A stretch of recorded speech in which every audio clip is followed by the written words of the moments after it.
I'm Connor Old, and welcome back to another episode of More Than Kurosawa. And this week we are going to be looking at the film The Tale of the Princess Kaguya, directed by Isao Takahata, one of the best movies of the 2010s, and I think the pinnacle of one of the great animated directors of all time. But if you're new to the series, what I do every single week is review a different Asian movie by a different Asian director to help us understand the wide world of Asian cinema.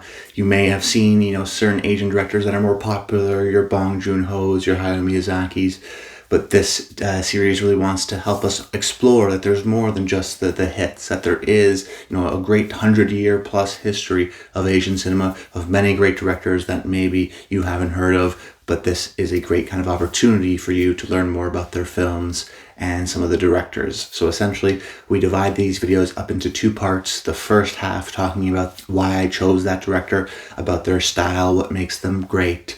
And then the second half of the video talking about the film itself, why I chose that movie, why I think it's a great starting point for that director, but also for helping you understand the wonders of Asian cinema, and just to give you, another great movie like we do here every single week. And you guys have been showing support for these videos, watching them, of course, liking, commenting below, letting me know if you've seen the movie or if you haven't seen the movie. I do very much appreciate that, so please do continue to do that.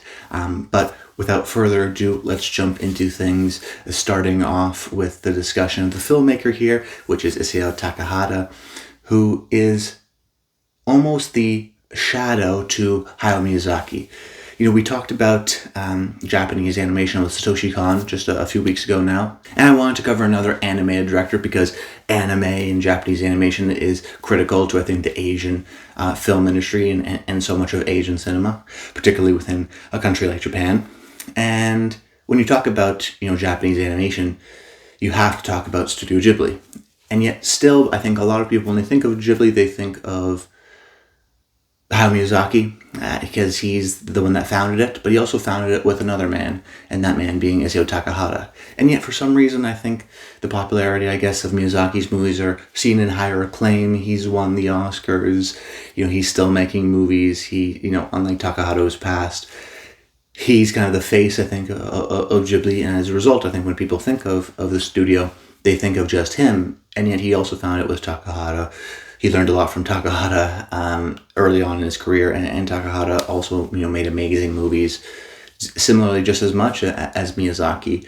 Now, I don't want to talk about him too much in relation to Miyazaki because they're two different filmmakers, but it is another example of, hey, you maybe have seen Miyazaki's movies, but did you also know, all these other great Studio Ghibli films were directed by this other guy who was just as good and maybe arguably better than Miyazaki and different in many ways too.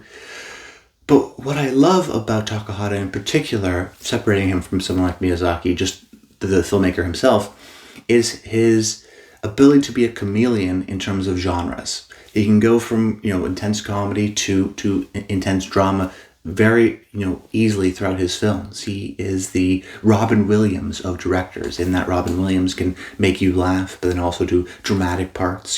Very few actors, very few filmmakers can do very funny comedies, and then also, melancholic dramas or make you feel sad and have those kind of both registers, because it is very difficult to do. And even certain directors who can do that, I'm thinking of like a Stanley Kubrick who could do comedy and then, horror and then, thriller, for example, or a war movie. Even then, his visual style is still, throughout all his movies, it's not that different. Even his funnier movies are still kind of cold and distant in the same way his horror movies are. He's still an auteur, he's not necessarily a true kind of chameleon in that sense. But I think Takahata is the absolute chameleon. I mean, even if you just look at that run in the kind of 80s and 90s where you go from Grave of the Fireflies, which is one of the most harrowing movies I've ever seen, let alone, animated movies, one of the most harrowing movies, intense, very brutal, sad. And then you go to his next movie, Only Yesterday, which is sad, but sad in a different way, melancholic, much more reflective, lots of moments of joy too, easier watch for sure. And then he goes to, his next film, Pompoko, which is very funny, kind of very silly movie, almost a raunchy type of a movie, with, raccoons raccoon bears kind of as the main characters. It's a testament to his ability to be successful in all those different films. I think Grave of the Fireflies is very harrowing, but I also think Only Yesterday is super pensive and reflective and deep in its own way too. And then I think also as he evolved throughout the medium, it seems like he almost kind of gets bored of things, right? He does his Grave of Fireflies. It's intense, it's harrowing. He did it. There's no way he can do a better job. Then he moves on to something else. And you also see that through his visual style. So it's not only his changes in genre, but also his changes in approach to his animation. I mean, a filmmaker like Miyazaki, for the most part, all of his movies look similar.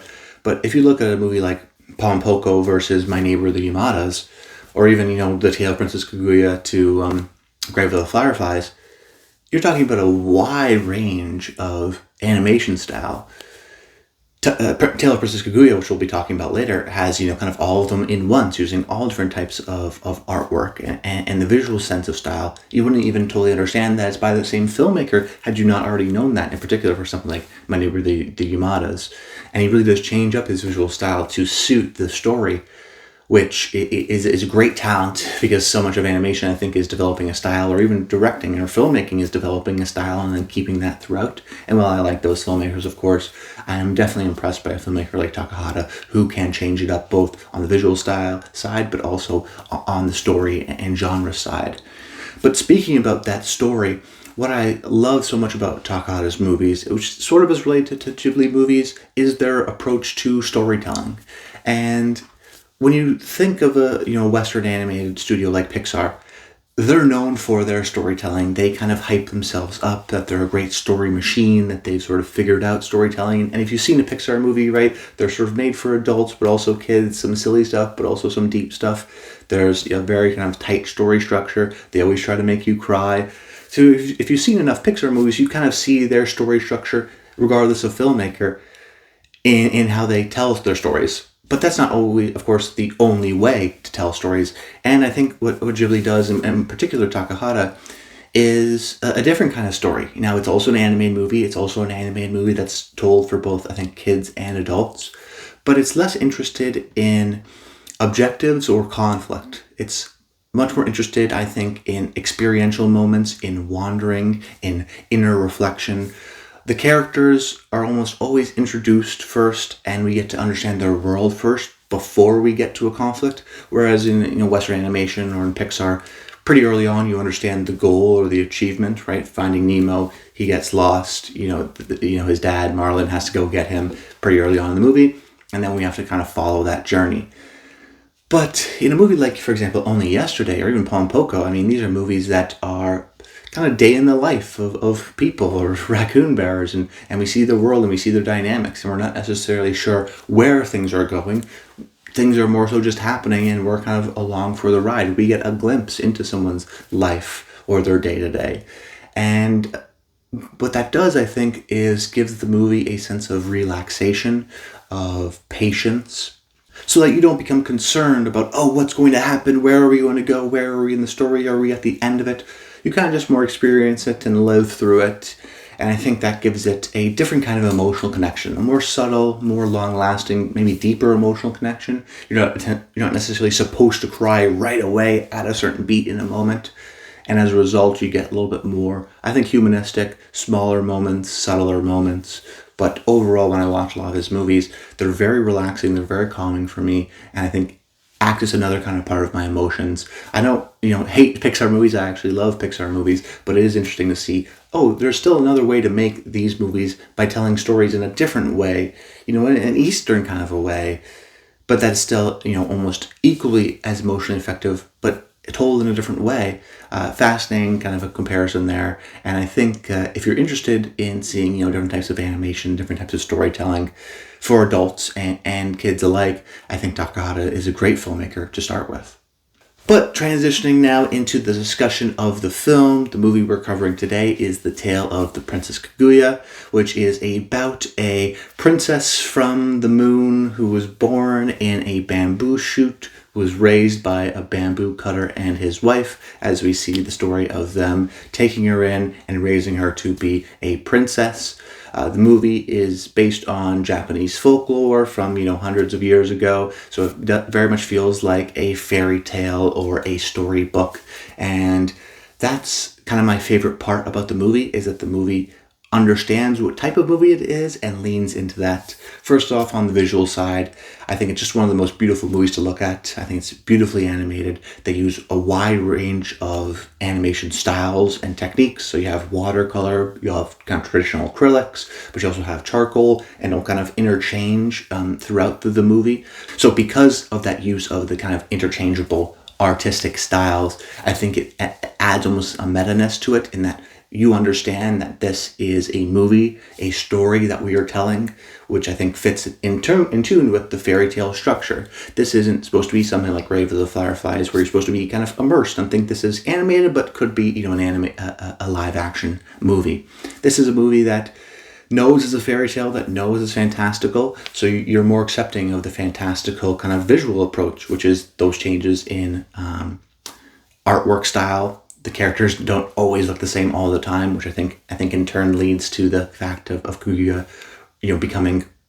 growing so quickly throughout the story, becoming a baby, and then literally growing within our eyes. So there's a great kind of synergy between the fairy tale storybook style of the structure that we know is fantastical, that we know the beats, which blends well with the visual style, which is beautifully rendered, but then also makes sense, so that when we see a frame that has some white in it and doesn't have the background filled in, we understand that that's a visual style and a sensibility that makes sense for the story, and we know that we're almost kind of being told the story rather than seeing something live as it's happening, if that makes any sense. But because we have that kind of flexibility, so that we don't have to be so dedicated to realism, it allows the animators to be super creative, and this is a very creative movie. One of my favorite sequences that I think demonstrates this in the movie is maybe one of my favorite sequences of the 2010s, and it's when the Princess Kaguya is kind of in her mansion, her house, and gets frustrated and runs away.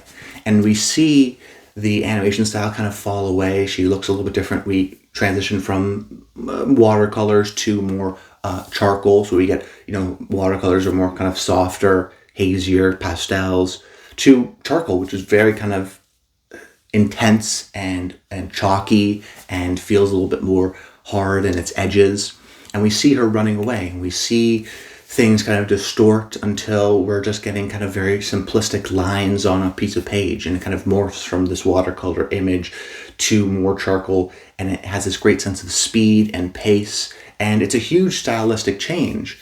But it's my favorite form of animation because it's a huge stylistic change, which is interesting and visual to look at, but used for an emotional connection, used for an actual reason, in that I think by using this approach to storytelling, we understand her emotions even more, in that sense of loneliness, in that sense of isolation, in that sense that she just wants to run away, and she has this sense of physical exertion. So it's just a great kind of fairy tale storybook princess movie. It feels classical. It feels like it's been around since the 40s. It feels like kind of a Disney classic princess story, despite only coming out, a decade ago. It kind of immediately felt like an instant classic. And actually, when I did the series, I wasn't planning on covering this movie, because I actually already talked about it on a series I did about 4 years ago now, called The Top 10 of the 2010s, where I gave my favorite movies of the 2010s by genre, and this was actually my number 3 favorite family movie of the decade. So I've actually already talked about this movie on my channel, so I didn't really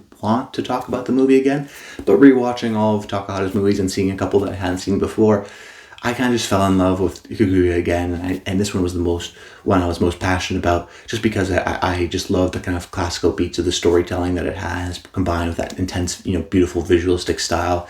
And I think it's just a genius movie about kind of the purity of innocence, the loss of innocence, and the kind of consequences that come as a result of emotional actions.